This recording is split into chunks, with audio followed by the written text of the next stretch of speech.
This is the Doctor, President-elect of the High Council of Time Lords. I am definitely a madman with a box. Anyone for jelly, baby? I'm the Doctor. I'm 904 years old. I'm from the planet Gallifrey in the constellation of Castabras.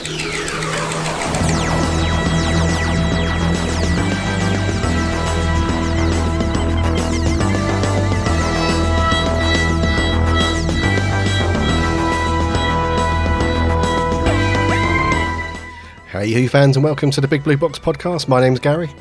My name's Adam. And we are back with episode 39. Yay!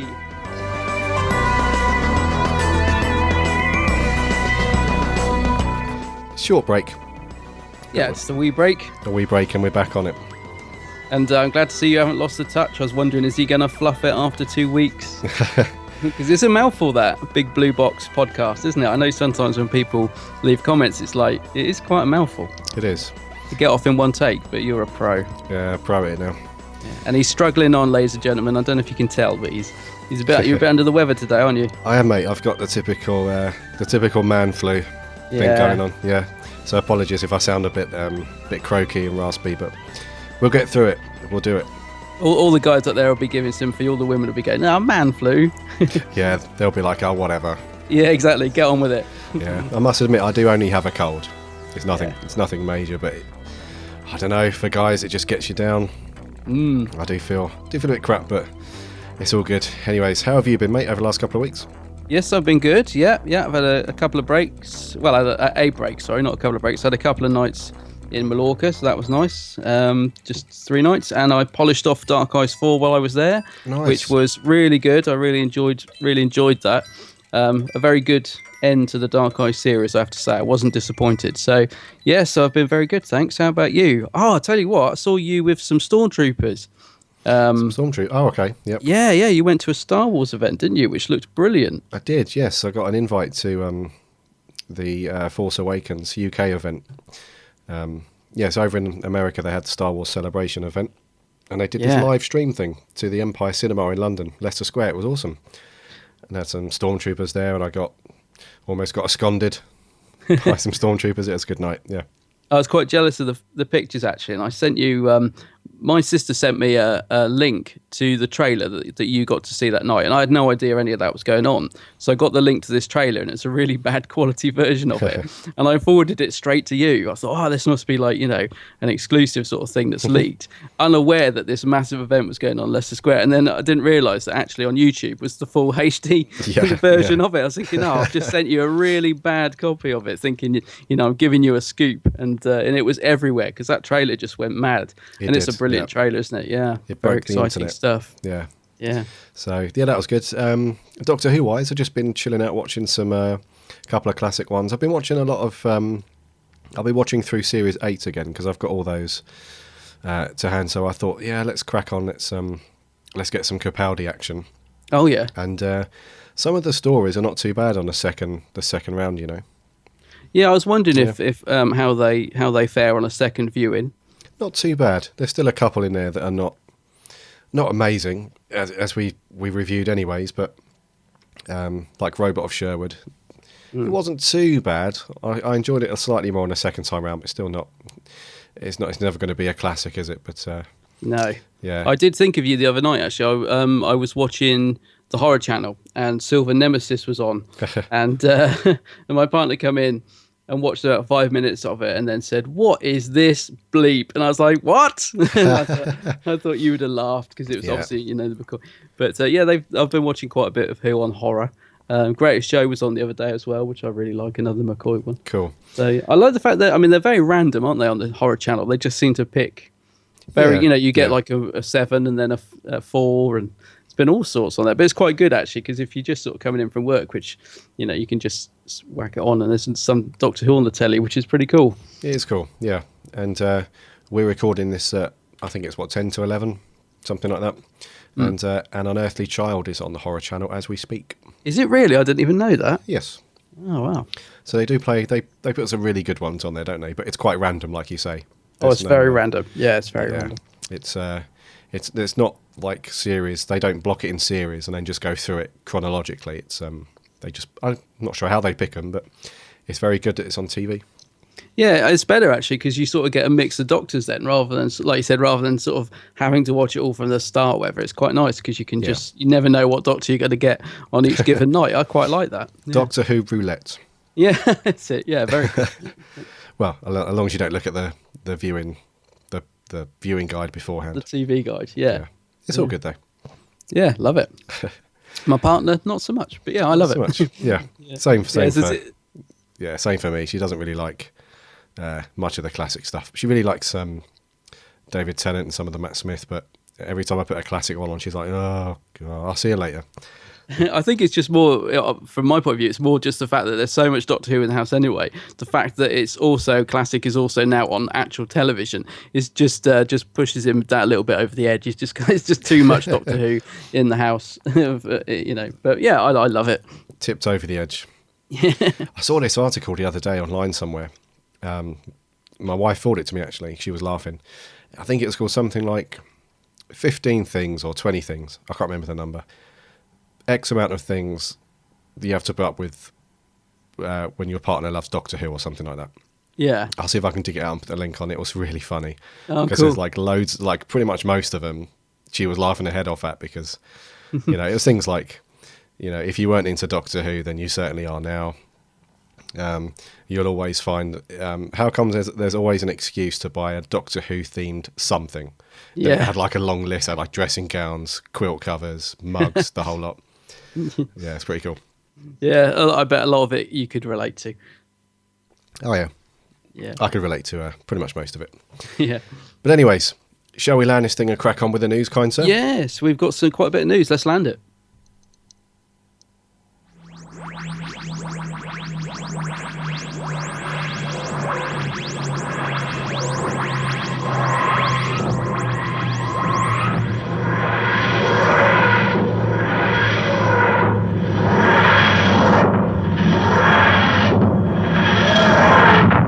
That sound never gets old. Oh, that's great, isn't it? Never. Brilliant. So, first bit of news, we've got... this is quite interesting, this one, and I think it opens up, or could potentially open up, a lot of debate amongst fans. And so the background on this is, as we know, Peter Capaldi, it's not, you know, as the Doctor, it's not his first time appearing on the show. And from... I can't remember what series it was now. It was back in 2008, wasn't it? It's the Donna series, isn't it? Yeah, so I think it's, what, 4? Yeah, I think it's 4, Series yeah. 4, yeah. Peter Capaldi appeared in the episode The Fires of Pompeii as Cecilius. Is that right? Cecilius, yeah. Yeah. Or is it just Celius? Cecilius, yeah. And a lot of people have been asking this question, you know, since Peter Capaldi was announced that he was going to be the Doctor. I've heard it quite a few times about how they're going to explain then how, you know, he appeared in this episode and now he's the Doctor. And I always assumed it would just never be answered. I just assumed it would be one of those little quirky, timey-wimey things within Doctor Who that you didn't really need to know about. It was just... Yeah, because it's not the first time the Doctor's, you know, like Colin Baker was in it before he was the Doctor, so it's not like it's, you know, unusual. Yeah, of course, and Karen Gillan. You know, she Karen was in this Gillan, very yeah. episode. So yeah, it was one of those things where I thought, I don't really need to know why. It's kind of a nice, mysterious thing. But one of the, I think it was the latest Doctor Who magazine, a viewers asked Stephen Moffat this question, because he does a column, doesn't he, a question and answer thing. Yeah. So they've gone on to say, I really enjoyed that scene in Deep Breath where the Doctor says to the tramp in the street, why did I choose this face? It's like I'm trying to tell myself something. And we never get an explanation as to why Cecilius from The Fires of Pompeii has the same face as the 12th Doctor. And quite astonishingly, Moffat is actually going to visit this subject and said he likes that scene too. And yes, we're coming back to that idea. In fact, we'll be shooting the scene in question really quite shortly. Which It's has intriguing. Everybody has that kind of chin stroking action. And that sound like, Well, the thing is, though, I'm a bit like you. I don't think it really needs explaining. But the other thing is, Peter Capaldi was also in Children of Earth as a very prominent character. You know, the Torchwood Children of Earth. Oh, Torchwood, yeah. Yeah, which is part of the Whoniverse. It And is, so, yeah. you know, I mean, where do you draw the line? Are you then going to explain why he looks exactly... Because if anything, he looks more like the Doctor in Torchwood Children of Earth than he does in Fast Pompeii, because he's sort of more, you know. That's true. Yeah, so I don't know. I don't know if we really. I don't know if we need explaining, and B, I'm not sure where you draw the line. You know, but yeah, well, okay. I'll go with it. I'd be interested to see. You know, I just hope he makes it good. Do you know what I mean? I hope there's a good reason for it, and it's not done just because he feels he's got to explain it. If you know what I mean. Yes, that was one of the things that. I mean, I guess it's not too bad if they can make something cool out of it. I've no idea if it's just going to be a passing reference or if they're going to make something quite big out of this subject. I've no idea, but it will be addressed apparently in Series 9. Yeah, it's cool. I had a feeling. I thought we were going to get it in Series 8 because he's been talking about this ever since I think Capaldi was cast, pretty much. So I kind of wondered if we were going to get it earlier on. So I'm surprised he's kept it hanging over till Series 9 because again, it sort of feels like the moment is gone. But yeah, I'll be intrigued to see where we go with it. Indeedy. Yeah. So talking of Series 8, sorry, in other news, Doctor Who's picked up a BAFTA for Best Visual, Special and Graphic Effects. I love this. Yeah, it's great. It's always, I love, Who's winning quite a few awards at the minute, isn't it? Which is great. Yeah, and these guys, I follow these guys on, well, one of the companies involved in contributing to win this BAFTA, they're called Real SFX. Yeah. And I follow them on Twitter. They're based in Cardiff. And they're such a cool bunch of guys. They, as well as doing all of the stuff, or anything that you see that's visually created on set and stuff like that is basically done by these guys predominantly. And it's kind of their life and soul, if you like. They're always promoting the show. They're always working. And, and I think, you know, in conjunction with the other company they use, I think it's mainly, is it Milk VFX? Yes, yeah. So between those guys, they've come up with some really good stuff. I will say that there's been a couple of hit and miss bits and pieces throughout Series 8 in terms of CGI and the visual effects, but the special effects, the actual physical stuff you see on set is always top notch. Yeah, I'll agree with that. It has been a bit of a mixed bag. You're right. I mean, some of the effects have been amazing, like the half-face man. How they did that was brilliant. Yeah, and much more complicated than you'd think if you just were watching the episode. You know, the T-Rex was pretty good, but then, and also I'm thinking of, like you said, like the actual physical effects, like the Daleks exploded, all that model work, and that looked brilliant. And then on the downside, there was some quite dodgy CGI. So I don't know which department deals with that, but you know, I'm thinking of that shot in. I think it's Death in Heaven, okay, you know, where she phones the Doctor, you know, and we got that awful shot of this planet and the TARDIS on like an iceberg cliff or whatever. I just remember like my heart sinking when I saw that. Thank goodness it was such a short shot, you know. And I mean, I just that looked like something out of 80s Doctor Who. So it's, you know, there's been the odd blip, but overall, yeah, I agree. It's we've had some great stuff in the series, so it's good that it's been acknowledged. Yeah, and it's really cool when Doctor Who picks up awards because yeah, it's just good to spread the word. And that's quite a big award, isn't it, British Academy? So yeah, it's huge. Yeah. Well, for those guys in that industry, that's probably one of the biggest trophies they can. Trophies? Yeah. Hold on, trophy. Whatever. Award. Yeah. One of the biggest, you know, stuff to put on the mantelpiece. Probably the biggest in the industry. So well done, guys.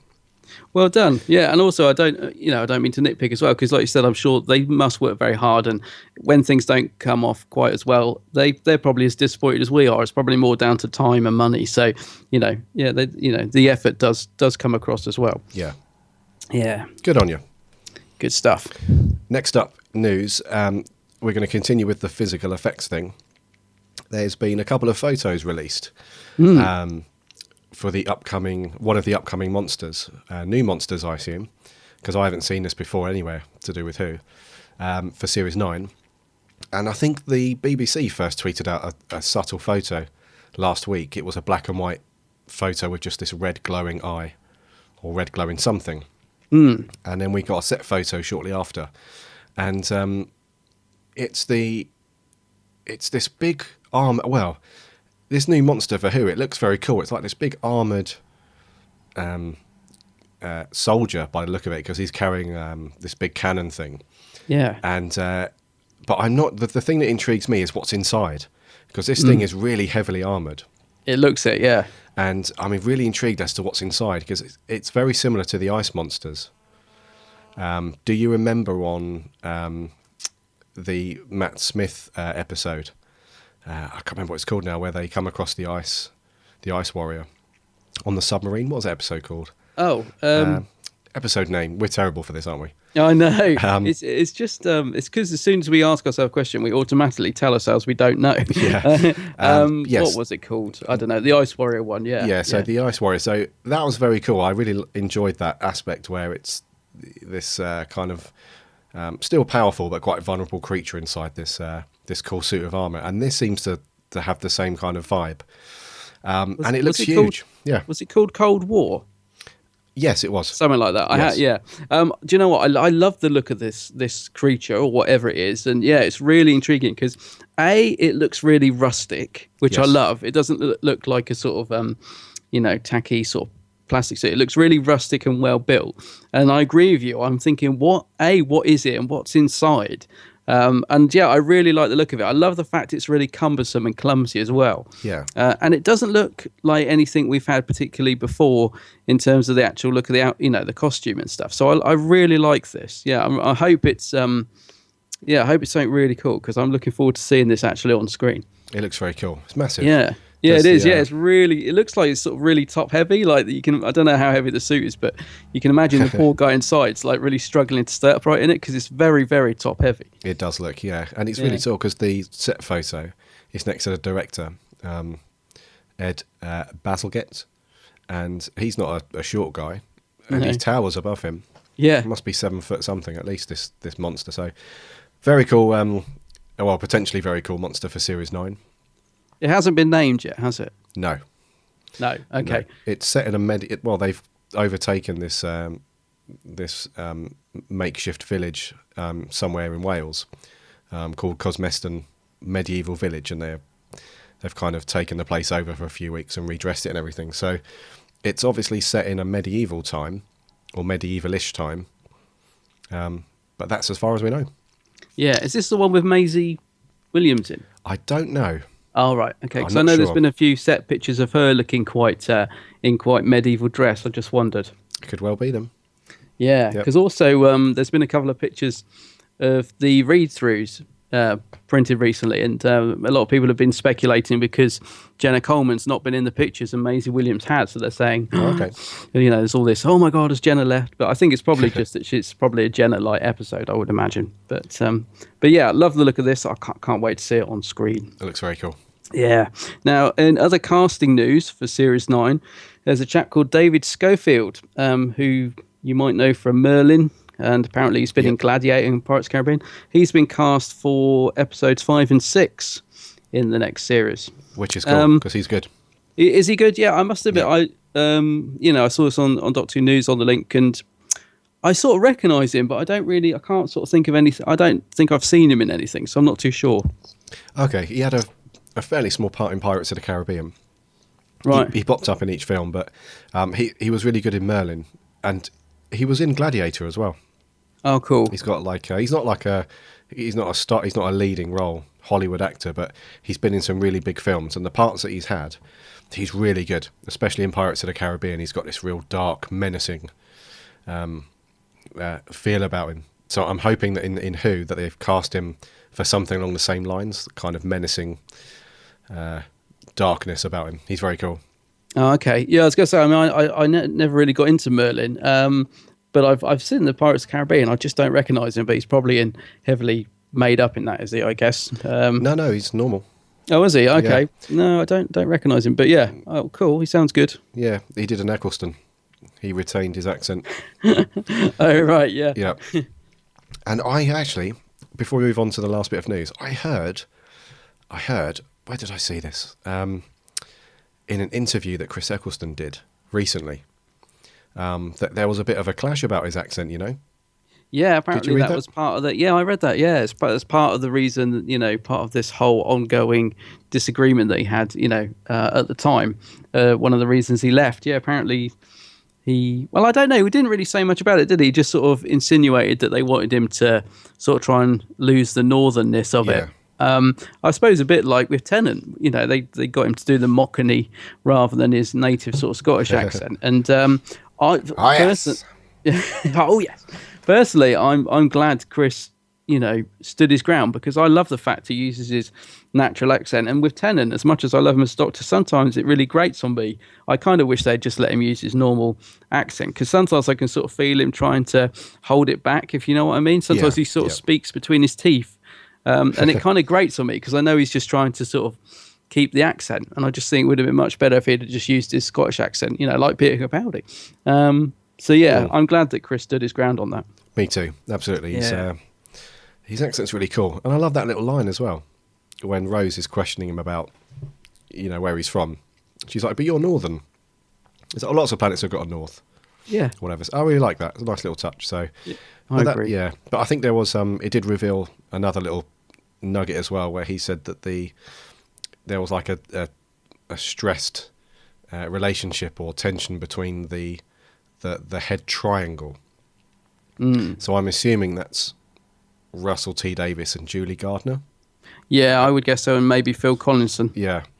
So it sounds like he was up against it with his own views about what he wanted to bring to the role and the show to be. So all interesting. Yeah, it is interesting. Yeah, because I always thought he got on very well with Russell, because he was in quite a few of his productions. I mean, he probably does. I'm sure it was just like artistic differences, if you like. But I don't know. I just think. Sorry, I've forgotten what I was going to say. I was going to say something about Chris, but I've completely forgotten. I lost the track. It is weird because because I do think they get on really well. Chris Eccleston and Russell T Davies. It's quite weird. I've remembered what I was going to say. Yeah, that's right. Yeah, because I always thought him and Russell got on very well, but not for the first time. I've read that it was actually Chris that approached Russell about the role, which surprised me the first time I read it, because I couldn't imagine him putting him up for the role of Doctor Who. But I've read it a couple of times since, so maybe that is true. And I'm surprised by that, because I always assumed Russell went to him after the second coming that they made together. I always assumed Russell thought he's the man for the job. Can I get him, sort of thing. Yeah. So if Chris did go to him, that's even more intriguing. But maybe that's why. Maybe that's he had his ideas and thought, I could do this role. I'll pitch it to Russell, and maybe that's where the clash came in. That Chris had already got it set in his head where he wanted to go with it. I don't know. Possibly, mate. We shall probably never know until Chris gets to 88 years old and decides he's going to do his memoirs. Oh, yeah. We'll never know. I'm sure people will want to know then. I mean, we're 10 years on, and we still want to know. So. Yeah, in fact, it's more fun not knowing, isn't it? Do you know what I mean? Because as soon as you know, it's more fun making up your own version of events. Yeah, I was going to say, actually, we don't really want to know. It's their business, and there's no biggie, but still interesting. Yeah, it is. Yeah. Last bit of news. And I love anything to do with this subject. So cool. So Peter Davison has been talking a little bit about a possible sequel to the Five-ish Doctors. Yeah. Which is always good to hear that they're still talking about it, because when you don't hear anything at all from anybody, it's kind of been buried and forgotten. So it's good that this is still on the radar for people, and he's still talking about it. So he was being interviewed by Digital Spy, and in a nutshell, he said that he'd love to do it as long as it was a good enough idea. So he's basically said, I wouldn't want to do it if it was half-hearted and nowhere near as good as the other one. So it would have to be, a good idea. And then he goes on to say that the other problem, and this is quite a big one, is the casting thing. Because literally, I think on the first one, all those guys did it just for free, just for a bit of fun. And he's saying that this time around, they would probably expect to be paid for that. Yeah, because it was amazing the amount of people he actually got to appear in it. In that one. I love the Five-ish Doctors. It's brilliant, and I'd love to see a sequel. But I share his concerns, because it's sort of there was a reason for it being made. So I'm thinking, if you do a sequel, what's the reason in terms of because they made it because they weren't in the 50th, and that was all a play on that joke. So I'm not quite sure how a sequel would work, if you know what I mean. What would be the story for it? In other words, how Indeed, that's what he's worried about, I think. Yeah, but also the cast, because they literally had so many great cameos from people in that episode. It's literally everybody's in it, and it is so good. That's the trouble with sequels. It's really hard to make something as good, I think. But I'd love to see it. I'm sure it'd still be good, whatever they did. Even if it wasn't as good, I'm sure it'd still be fun and really good to watch. Yeah, the other issue that they face as well is Mr. Baker. Tom Baker, that is. Yes, Tom. Because obviously him refusing to be in the first one, not I don't think he refused out of any spite or anything like that, but his absence was a little bit. Yeah, well, I guess because he might have been a bit between a rock and a hard place, because obviously Tom knew that he was in the 50th, but couldn't say anything.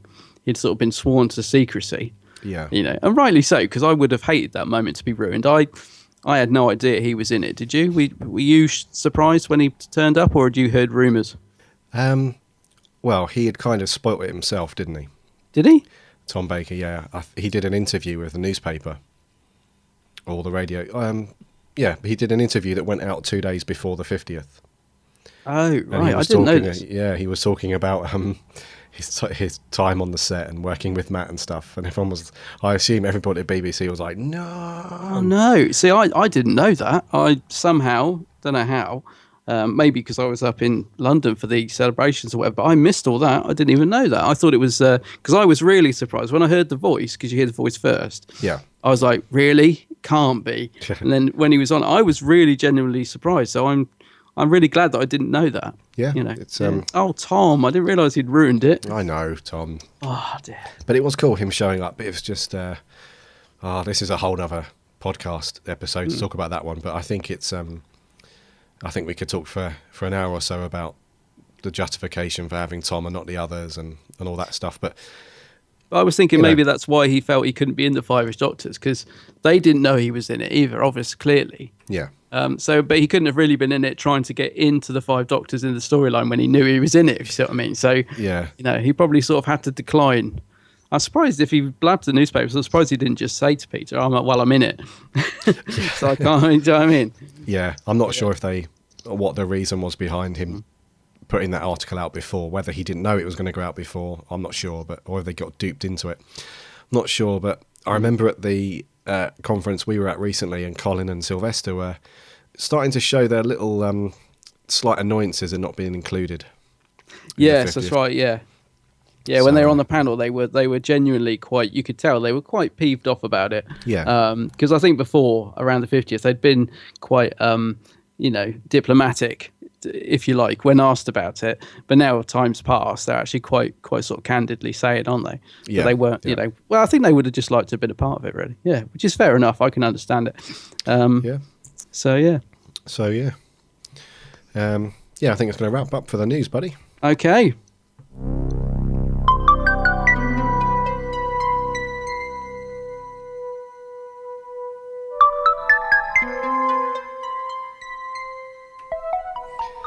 Before we move on to our review of Planet of the Dead, it's competition time.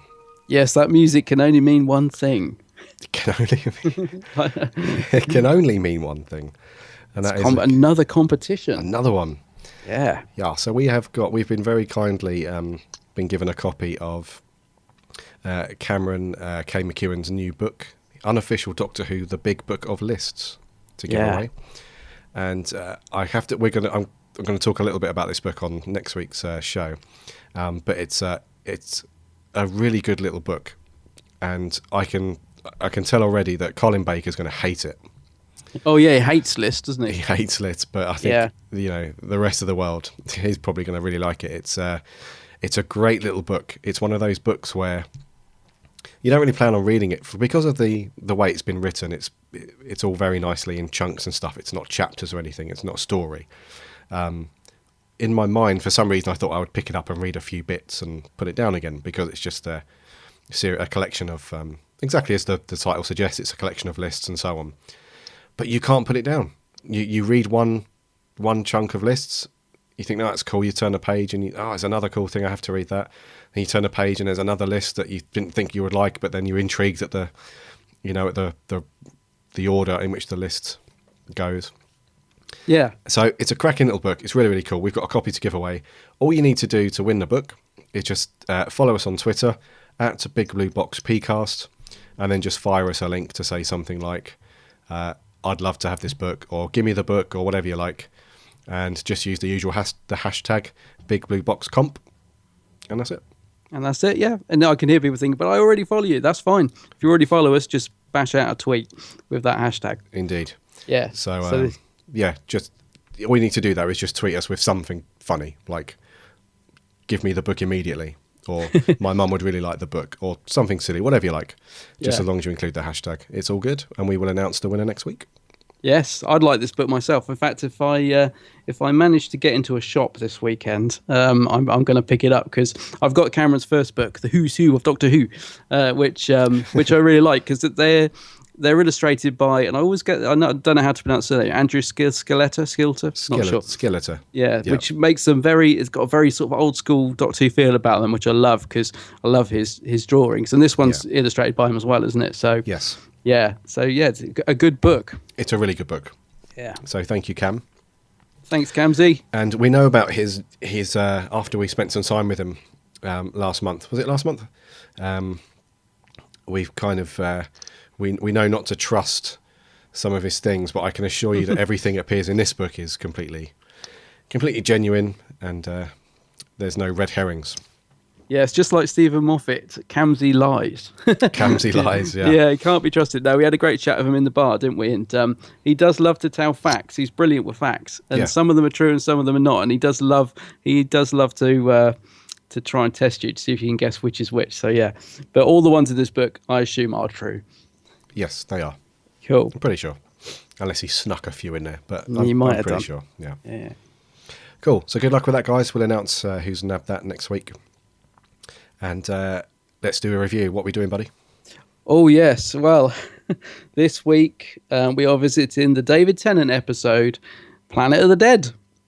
Right, now, bit of hush, thank you. Got to remember the number, very important number. Hello, Peter Geronimo. And again, 7-6, not 6-7. This is the Unified Intelligence Task Force. Please select one of the following 4 options.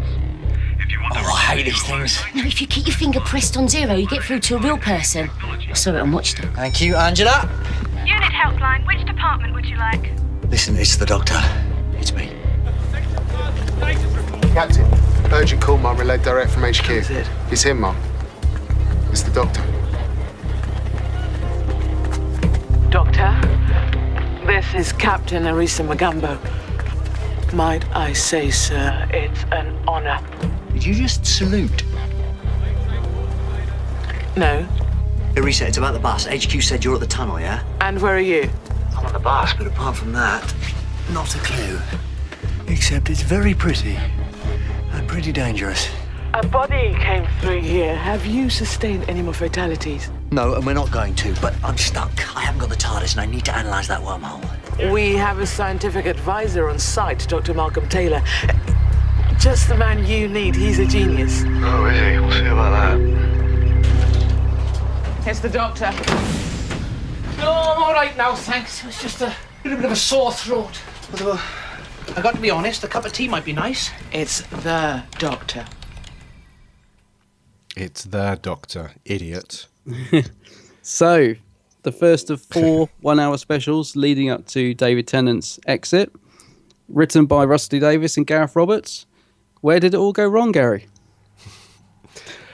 Now, before we start this review, is this going to be like a remembrance thing, like in reverse? Well, only if you like this episode. Let's talk about let's talk it through first. Let's get into it. Yeah. Let's get into it first. So, off the bat, I think it's a safe bet that you don't like this one at all. That there's a few redeeming features for me, but overall, no, I'm not a fan of this episode. Not a fan, right? So, So the basis for the story then, which I'm assuming you're not really a fan of the story. I think the idea is interesting. Okay. So it's where we meet this young cat burglar thief character, don't we? Lady Christina D'Souza. Played by Michelle Ryan. Michelle Ryan from EastEnders fame. And she's breaking into this museum. She's stealing this this chalice or this cup, whatever. And that's how the story kicks off. It's basically she's stealing this item from this museum. She's escaping. And while escaping, very nonchalantly jumping on a bus. She bumps into the Doctor. The bus gets hijacked, thrown into another dimension. They land on this planet, and then it's just a survival story. Basically, they're trying to get home. That's essentially it.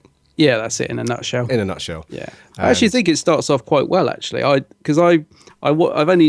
watched this last week for the review. That's the second time I've watched it, because the first time I watched it, I thought it was dreadful. So I thought, well, yeah, I haven't watched it since. So I watched it last week, and actually, when it started off, I thought it actually starts quite well. I thought, oh, maybe I've been too harsh. Maybe I'm actually going to enjoy this. And I did go into it with an open mind. I have to say, actually, because I think I mentioned this on the last podcast, there's been stories that I thought I didn't like, and on the rewatch, I've really enjoyed them. So when it started, I actually thought it started quite well, and I thought, oh, maybe I am going to enjoy this one. But I like the initial intro with Michelle Ryan doing the whole sort of Mission Impossible / Pink Panther stealing of the goblet or whatever it is. So, it's all quite a nice little intro. Yep. Yeah. And then it went wrong for you. Well, it kind of goes wrong as soon as they go through the wormhole. Right. Okay. And then the rest of the cast on the bus sort of kick in. That's where it just loses it for me. Okay. Yeah. So the plot for this, I found it very, very similar to the episode called, is it Midnight? Yeah. Oh, yeah. Midnight. Yeah. I found it quite similar in the setup, where you've got a group of people who are stranded, essentially. And there's not as much conversation, is there, as Midnight? There's not as much just sitting around and talking. But I found it very similar to that. Once they go through the wormhole and they're stuck on this planet. No, that's a really interesting point, actually, because that's the exact story I was just talking about, because that's the story that the first time I watched it, I thought was awful. Right. And then I rewatched it and I really loved Midnight. I was like, why? I couldn't understand why I didn't enjoy the first time around. And actually, you're right. The comparisons are definitely there, actually. Yeah. It's like a bunch of strangers thrown together, and they almost have to work together to escape and get back home. And I don't think this one's slightly different in terms of. Actually, no, it's quite similar, because there's like an alien menace who's like imminently about to attack. He's quite threatening, and they feel they've got some safety within this busted up double-decker bus, I guess. But I guess the difference with Midnight is that the cast are actually quite reasonable in it. That whereas the cast that are stuck on the bus in this are dreadful. You didn't like them? The acting is just appalling.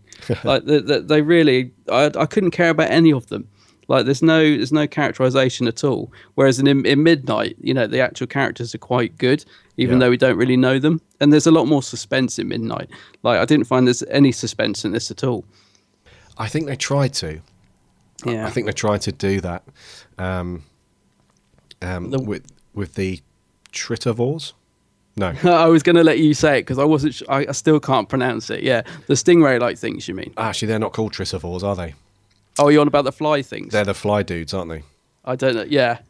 Do we have a name for the stingray-looking flying things? We do, but I can't pronounce it. I looked it up before we started, and I thought, I'll let Gary say that. What was it? Something beginning with V, I think. I can't remember. Just call him a stingray. Stingray. And I think they tried to do that. I think they tried to invoke some kind of suspense, because you have this thing where the Doctor's gone out and he's seen across the dunes. It looks like a sandstorm, essentially, doesn't it? And where did they go? They went all the way to somewhere expensive to film it, didn't they? It was Dubai. That's right. Yeah.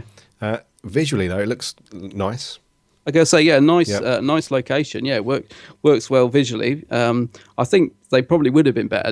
They sort of had a bit of CGI on it and stuff, which kind of ruins it. It would have been better just to have left it, because the location is great. Yeah, and it's a nice idea of having this crashed bus, on there. I was reading actually that the bus wasn't supposed to be damaged when it lands through the wormhole. It actually got something dropped on it in transit. Really? Did you read this? Yeah, no. It's all smashed when they arrive on the planet. Yeah. Yeah, that's because while it was being transported to Dubai for filming, something got dropped on it, like a crate box, and completely smashed it. And they did have a backup. They had one spare, but they decided that rather than spend money shipping the spare over to Dubai. They would just leave it as the crashed bus and make it part of the story. And actually, I'm glad they did, because it works quite well, actually. It does, actually. Yeah. So, I mean, I'm assuming that's the furthest they've gone, location-wise. Yeah, I would think so. Yeah. It looks really nice when they land on this this desert planet. It looks very cool. And I thought that, I thought they could have made a bit more of those stingray dudes. If I'm being brutally honest with you, I think they could have made a bit more of the story around those guys, because the Trivators, am I saying that right? Yeah, let's go with it. Yeah, the Tritivores. Oh, that's it. Those guys where the Doctor can understand and he like clicks and. Oh yeah, that whatever it is. Yeah, so I think they were quite filler unnecessarily. Yeah, I didn't get the point of them at all. Yeah, well, they've obviously crashed there as well, and they're trying to suss out what's going on. They've got one captured, haven't they, in the bottom of the ship? That's I mean, that's the sort of, that's not a bad bit when she's trying to go down and get the diamond and all that. There's a bit of a bit of tension and stuff there. Yeah, I think I woke back up at that point and thought, oh yeah, here we go. But no, I'm joking. But yeah, that works quite well, because there is a bit of threat there with the thing, by the crystal, whatever it is, the stingray. Yeah. But yeah, I mean, when you see the swarms coming towards you as well, that's quite good. Because you don't see too much of these stingray things, do you? They're sort of kept quite brief on screen. Yeah, there's not much. The CGI wasn't that great either for them. Well, no, that's what I'm thinking, because when you do see them for any sort of length of time, they don't look particularly great. But when they're sort of in a swarm and you don't really see much of them, they work better. You sort of think, blimey, because if you imagine that coming towards you, that's quite frightening. But yeah, if you sort of see them sort of up close, like when they come through at the end and three of them or whatever come through, it's, they don't look so good. No, but aside from that, the episode looked really good. This was the first episode to be filmed in high definition, wasn't it, for Doctor Who? Yes, yeah. So everything looks really nice and crisp, and I think even though some of the previous episodes in series 1 to 4, you can get them upscaled. You've got them, haven't you, the Blu-rays? Yeah, that's right. Yeah, they're upscaled to whatever the thing is. Yeah, but this one does look very, very nice. It's really pin sharp and it looks really good. It does.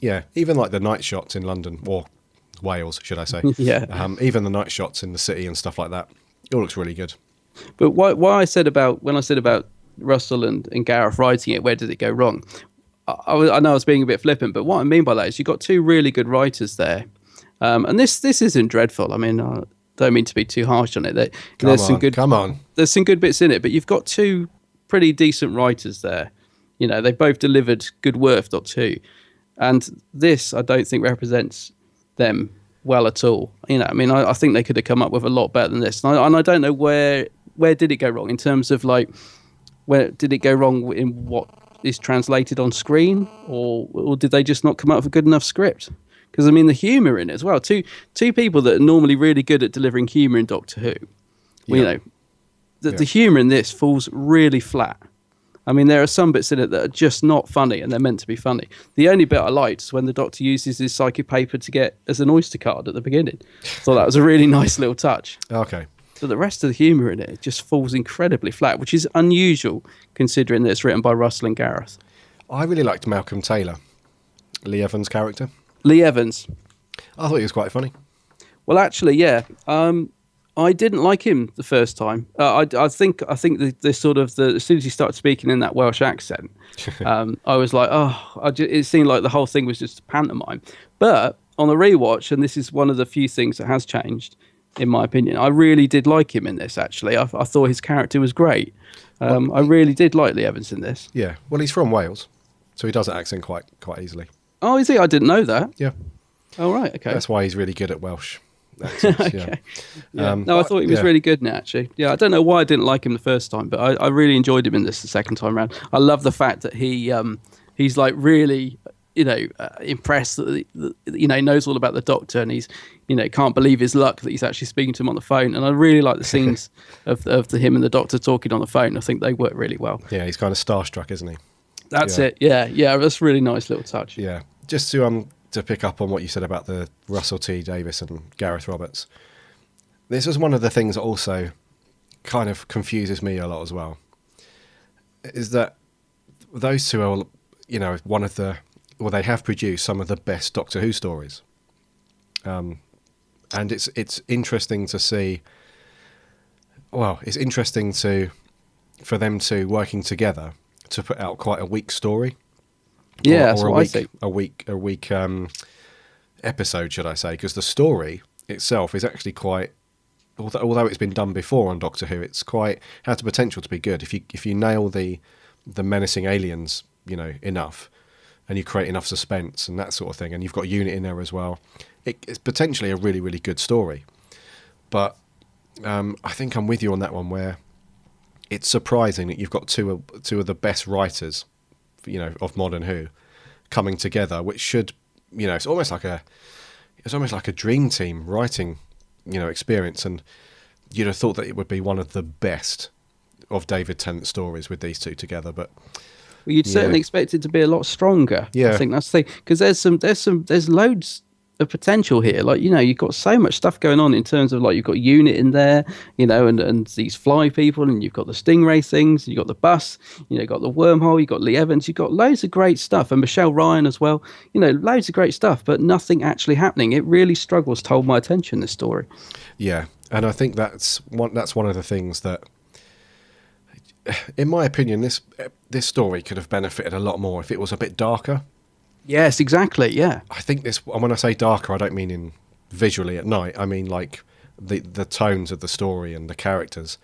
I think it could have been a bit more of a scarier Doctor Who episode, because I found this one to be quite light and fluffy.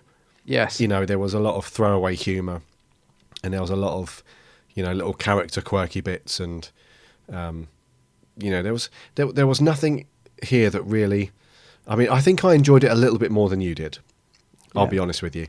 But there wasn't anything really that when I finished watching it, I thought, that was done really well and that was amazing and stuff like that. There wasn't any one subject within the episode that, that stayed with me after I finished watching it, basically.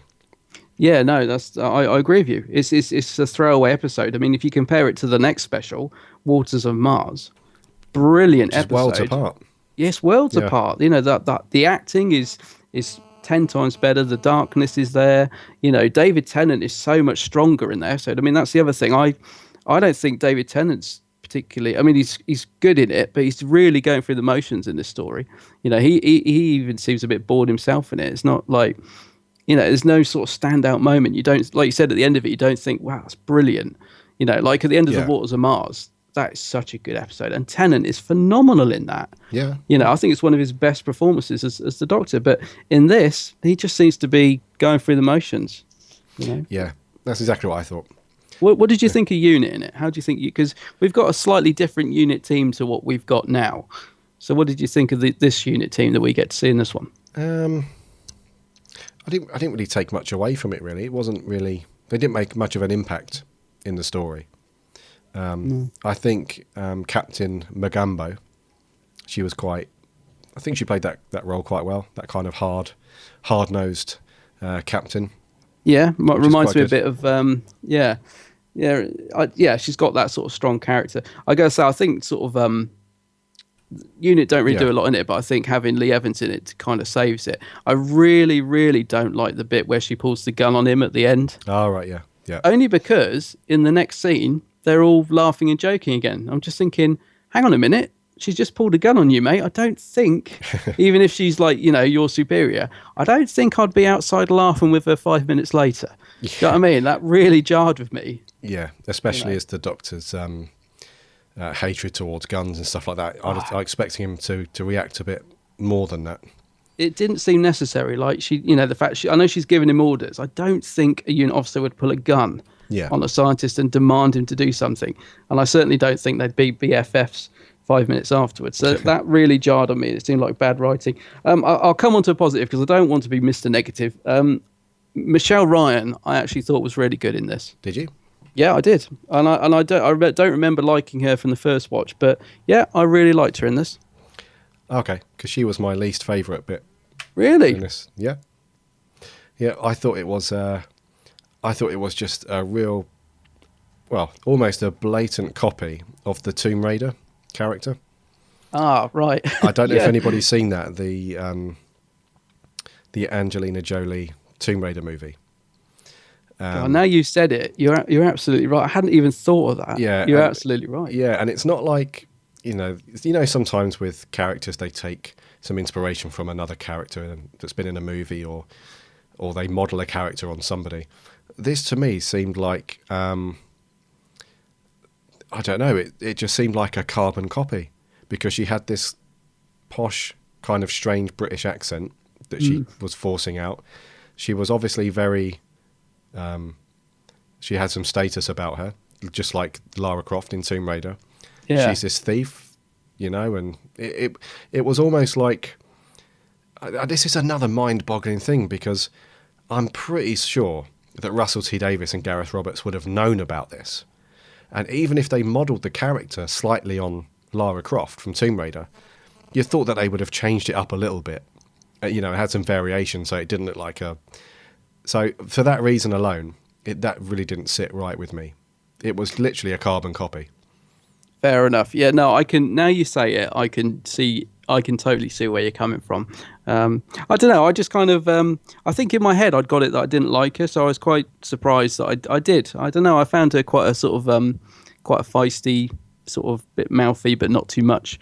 Yeah, I quite liked her in it. I have to say, I think Michelle Ryan and Lee Evans kind of are the main plus points for me in this episode. There's not really a lot else I particularly like in it, to be honest with you. Yeah, sure. Okay, so okay. The rest of you mentioned that the acting was dreadful for the support cast on the bus. Oh, I thought so. I thought they were just really... Didn't like those guys, no? They no.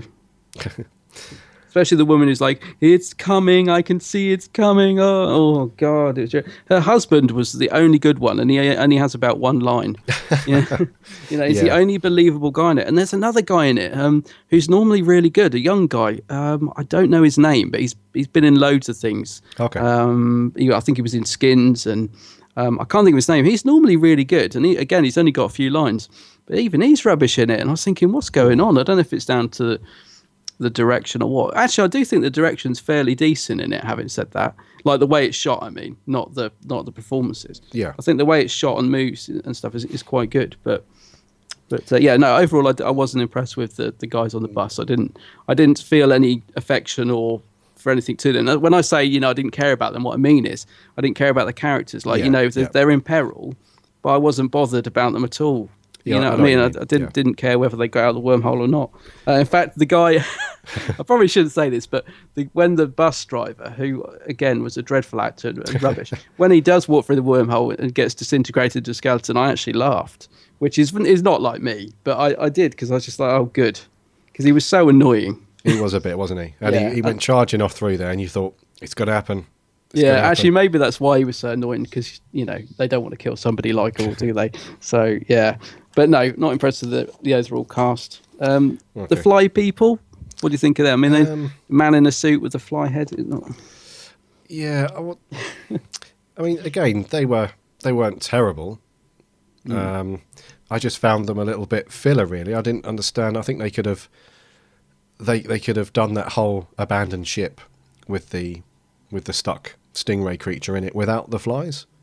Yeah, just you know don't know what they were about. Yeah, I think it was just, we need to put another alien in there.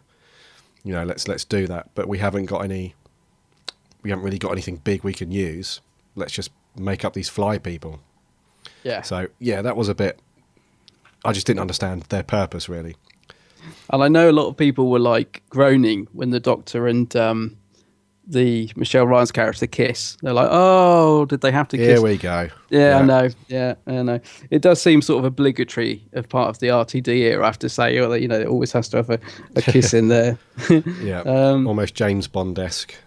Yeah, in fact, the music at the end, the very end bit where they come flying out of the wormhole in the bus and it's all kicking off and Michelle Ryan escapes in the bus at the end. And it's like the music is so over the top. It's like it is almost really cheesy, actually. It really gets cheesy towards the end. Sure. You know, like you said, it's a bit like I'm not sure if it's a James Bond movie. It's more like a Disney movie or something at the end. You know, when they're doing the whole bye. Yeah, it's it is really. Oh, it's yeah. cheesy as hell. It is really cheesy. And then we suddenly turn to dark, where it's like that woman warns the Doctor, he will knock 4 times. Your song is ending or whatever. And it's like, what? You know, and that's the only other good bit. Because I remember that was that was the bit I was like, oh, here we go. You know, that's cool. But yeah. Okay. Overall, mate, not impressed. Right, scores. You've got to go first this week. It's me, isn't it? Okay, I'm going to say 5.5. Right. Okay. Easy one for me. I'd written 4.5 out of 10, and then I'd scribbled out the 0.5. I really struggled, actually, because I was like, 4... I think I was giving 0.5 for the bus. No, I'm going to go 4 out of 10. 4, yeah? 4 out of 10 for this one. Okay. Yeah. I think that's your lowest score. It is. Yeah, this is one of my least favourite episodes, yeah. And as I say, I do want listeners to know, and I hate to be negative, but we do have to be honest on this podcast. I do want the listeners to know I did go into it with an open mind, because I do have a habit of changing my mind on stories. So I didn't go into this thinking, right, I hate it, got to watch this. I went into it thinking, you know, with a fresh mind, and it just falls really flat for me. Yeah, no, I read you. Yeah, closest to that, mate, it was In the Forest of the Night. You gave 5.5. Really? 5.5? Yeah. Well, that seems high now. It does, doesn't it? Yeah, it does. I think I might have to reduce that one. Might have to revisit that one. Okay, so 5.5. I thought it was not the best story. There were a couple of little bits that I liked in it. I thought it was quite filler in places. Visually, it looked lovely. A couple of the characters are okay. Quite like David Tennant, it was quite good. I've seen worse Doctor Who episodes, put it that way. But I've seen, you know, a lot better, a lot more of the time. So 5.5 and 4 for you. Yeah. Cool. Let's jump over to Facebook. Yeah, let's see what our listeners thought. Yes, so when we put this out a couple of weeks ago, you guys bombarded Facebook. I think you guys have got some opinions on this one, so let's bash through. Yeah, we've got loads, haven't we? Yeah, so Matt at the Who Addicts Reviews, hi guys. He has a soft spot for Planet of the Dead. He said he knows it's not the best story, but he always loves it and will always happily rewatch it. He felt that he really liked that they felt they were in danger. The way they wrapped up the story using the gold was very random and unexplained, but he always enjoys that story. He gave it a 6 out of 10. Okay. Yeah. Jackson Castillo. I really enjoyed Planet of the Dead. Maybe not as good as the other specials which followed, but still good. I felt Lady Christina was really good as a one-off companion. Loved the chemistry with David Tennant. I liked how they didn't shove Easter into it too much, but a fun bit with David Tennant offering the egg. And a good lead on with the 4 knocks. He'd give it 8 out of 10. I wouldn't give it that. Oh, I agree with him about the Easter egg bit, actually. Yeah, that was nice. Yeah, just a little touch. Yeah, good one. Loopyland. Hello. Hi, Louise. Lady Christina is one of my favourite companions. I would love to see more of her. Hoping she'll return one day in the flying bus. She's a kind of companion that would truly be up to the task of travelling with the Doctor and would be a real help. I admire her in the same way that she does Ace. I love the stingray creatures. Thought they were very menacing. I actually really liked the tritivores. They kind of reminded me of a nice version of the insectoids in Star Trek Enterprise. 7 out of 10. 7 out of 10. Yeah, it's a nice comparison to Ace, because I love Ace as well. Yeah. Come on, Ace. We got work to do.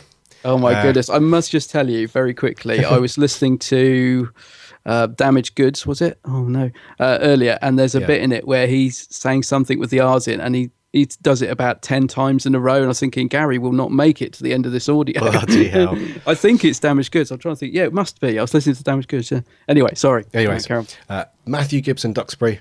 I have to say I like this one. I love Christina as a character, and also I could see her as an extremely good companion with the 10th Doctor. All the side characters were well developed, and the enemies were a new and interesting threat. 7 out of 10. 7 out of 10. Yep. Okay. Stuart Stockwin. Stuart. To be honest, I would watch anything between human nature all the way up to Flesh and Stone if it had Ty. I think he's misspelt that. But this would be the last one to watch as it is surprisingly watchable. Good for an Easter special. Bad start for Tennant's final run, as the alien planet looked like a massive desert, and the added sons, and Christina is just one of those Cockney characters or I hate. Kind of reminds me of James Bond. There you go. And why did she kiss the Doctor? 5.5 out of 10. Greg Toby, I quite like this one, although I wouldn't watch it all the time, maybe now and then. 8 out of 10. Devon Baker, horrible Lady Christina, obnoxious, quite boring, terrible villain, plot a rip of midnight, 4 out of 10. That's all we needed to say. There it is. Yeah. There you go, short and sweet. Thanks, Devon. Yeah. Kieran Knight, watched it again, and I think it's more thuddingly average rather than bad. The best scenes are between Malcolm and the Doctor, with Lee Evans working really well with the lines he was given. Planet doesn't strike me as an alien world, nor the flies in the boiler suits. Christina came across as more cocky than clever, and having a character suddenly become psychic to explain an arc to the audience is as lazy as anything Moffat has done. Also, why did the crystal have anti-grav clamps around it? You should have reviewed this one for Easter. Sorry, Kieran. Yes, he's got some good points there, though, actually. And I has. think I agree with nearly all of them. Yep. Or possibly all of them. Yeah, it's a very good point. Yeah, cheers, Kieran. Matthew Thomas, definitely the best Easter special, but mind you, it doesn't have much competition. To be honest, it's not too bad. Had its witty moments and quite humorous, but it's nothing incredible. 7 out of 10. Looking forward to your opinion, Adam, because I know how much you love it. Smiley face.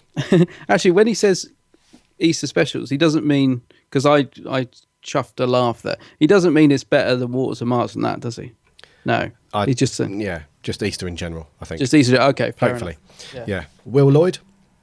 Hi, Will. That's our competition winner. It is, yeah. And love the tweet with all the stuff, Will. Yeah, it looks cool.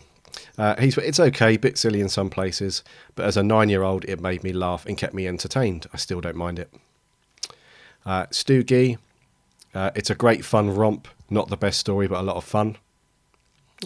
Kind of see that. Ben Smith, this is a nothing story.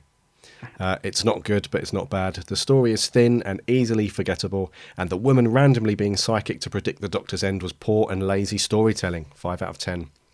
Yes, I agree with that. I didn't, it's funny, I didn't pick up on it, but they're absolutely right. It is. Yeah, just a couple more. Jeff Waddle. No, you are saying that right, aren't you? Jeff Waddle. What? It's Jeff Waddle. Oh, Jeff. Your old mate, Jeff. Oh, Jeff. It is awful. The money spent on the specials would have been better spent on decent scripts. Proof that a good setting does not make up for poor writing. Absolutely, Jeff Waddle. Can't really argue with that. Yeah. And then Lanto Williams, one of my favourite... It's Yanto. Yanto, is it? Sorry. I meant to say to you, actually, I don't know if you saw it. He did message to say... I think I read it, which means you probably didn't. Oh, okay. Yeah. You know what? I think people know by now that we're absolutely shocking at names. So, Yanto Williams, one of my favourite 10th Doctor episodes. Personally, would have liked Lady Christina to have stayed and been a proper companion, as the chemistry between both of them was very good. What do you think about the chemistry between them? Because I meant to ask you that, actually. It was good. I thought it was good. It wasn't... Yeah, I didn't think it was bad. I didn't really feel it much. But, yeah, I thought it was okay. Yeah, I wasn't over enamoured by her character or her herself, but I think the chemistry between those two was quite cool. Yeah, I did, yeah. So, yeah, thank you very much for jumping on Facebook and giving us all those comments. That's very, very cool. I think, in generally speaking, it's one of those episodes where some people like it as a now and then episode to watch through, but overall, it's not really loved that much. No, I'll see what I'm just going to have a look and see. I got a few on Geeks to see what people said on there. I think Devon Baker, who commented on you, he said, Adam, what's worse, this, Nightmare in Silver, and... Oh, no, this or Nightmare in Silver. Okay. God, tough choice, actually, Devon. Probably this, but they're on par as both being awful. Harry Westergaard, your old mate, quite forgettable, he says. I can't remember much from it except that the monster looked a bit like the husks from Ghostlight. Yeah, I suppose they do a bit, actually, Harry, yeah. Yep. Simon Clark, worth it just for the eye candy. He's given 8 out of 10. I think he's really just giving Michelle Ryan 8 out of 10, isn't he? Daniel Seligman. Definitely the worst of the specials. I agree, Daniel. I don't think it's as bad as people make it out to be, but it's still very mediocre. 6 out of 10. Jamie Robertson, entertaining and good fun. Underrated. I'd give it 8 out of 10. Okay. Jonathan McGurk. God, I'm terrible. We're bad with names, aren't we? Yeah. Mediocre at best. I agree. Callum Johnson. This may be the worst episode from the new era of Who. Ooh. Even episodes like Love and Monsters and The Power of Three have at least one redeeming feature, but this is just pointless. It's just a pointless episode, and I forget that I watch it every time I watch it. Very forgettable. 1.5 out of 10. Blimey. God, I thought I was being negative. 1.5. Yeah, well, I do agree with you, Callum. Lee Collins, not a great episode, but okay. Dean Jones, decent, but the least interesting of the specials, in my opinion. 6 out of 10. Right. Liam Egan, it's an all right episode. And, that's it. Okay. Yeah, that's it. So I thought I had one more to come, but I just scrolled to the end and it wasn't. So, okay. Yeah, that's it. Interestingly enough, we've got Love and Monsters coming up later on in the year. Yeah, that's a real Marmite episode, isn't it? Yeah, I'm kind of looking forward to watching that. Yeah. I actually don't know what I think of Love and Monsters. I change my opinion on it all the time. Me too. So I'm looking forward to watching that one with you, mate. Indeed. That wraps up the review. Thank you very much, everybody, for getting in contact. It's very, very cool. Next week, we're going We're classic. off to a carnival. A carnival. A carnival of? A carnival of monsters. Monsters, yes. That's next week. Pertwee. Yeah. So that'll be cool. It will be. We haven't done a Pertwee for a while, have we? So, yeah, it'll be good. I think the Demons back in Feb. Wow. Time flies. It does indeed. So I think that's going to wrap for 39, mate. Yep.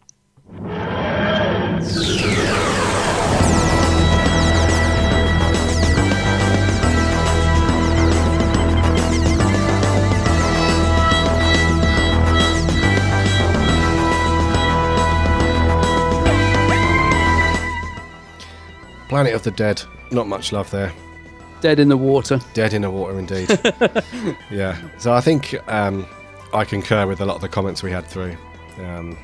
It's one of those things where you kind of stick it on and it's not that enjoyable, but you watch it and it's okay, but I don't think you'd go out of your way to pull it off the shelf and stick it on. No, it's not one that I would sit and groan through. I mean, watching it for a review, I would. But if it was just on the telly, I'd probably just sit back and watch it. Yeah. But yeah, not great. All right, Joe. Thank you very much for listening to us, and we're glad that we're back on to entertain your Friday. Yeah. As it must have felt really weird last Friday with no episode going out. And we will look forward to seeing you next week. So next week we're going to do Carnival of Monsters. I'm really looking forward to that one. Haven't watched Pertwee in a little while. No, nor have I actually. Yeah, no. It's been the first one in a couple of months, I think, since I've watched it. I think The Demons was the last one I watched. I actually haven't watched this story for quite a while, actually. So yeah, I'm looking forward to it. Be interesting. Yeah, it should be good. Remember to enter our competition to win Cameron's new book, The Big Book of Lists. Yeah, send us some really funny tweets. Just some crazy mad tweets. Yeah, just jump onto Twitter, give us a follow. It's @BigBlueBoxPcast. If you already follow us, it's fine. Just need to tweet as well. Remember to use the hashtag BigBlueBoxComp, and we will announce the winner next week. Exciting. Indeed, exciting times. So until then, my name's Gary. My name's Adam. And until then, Alonzi!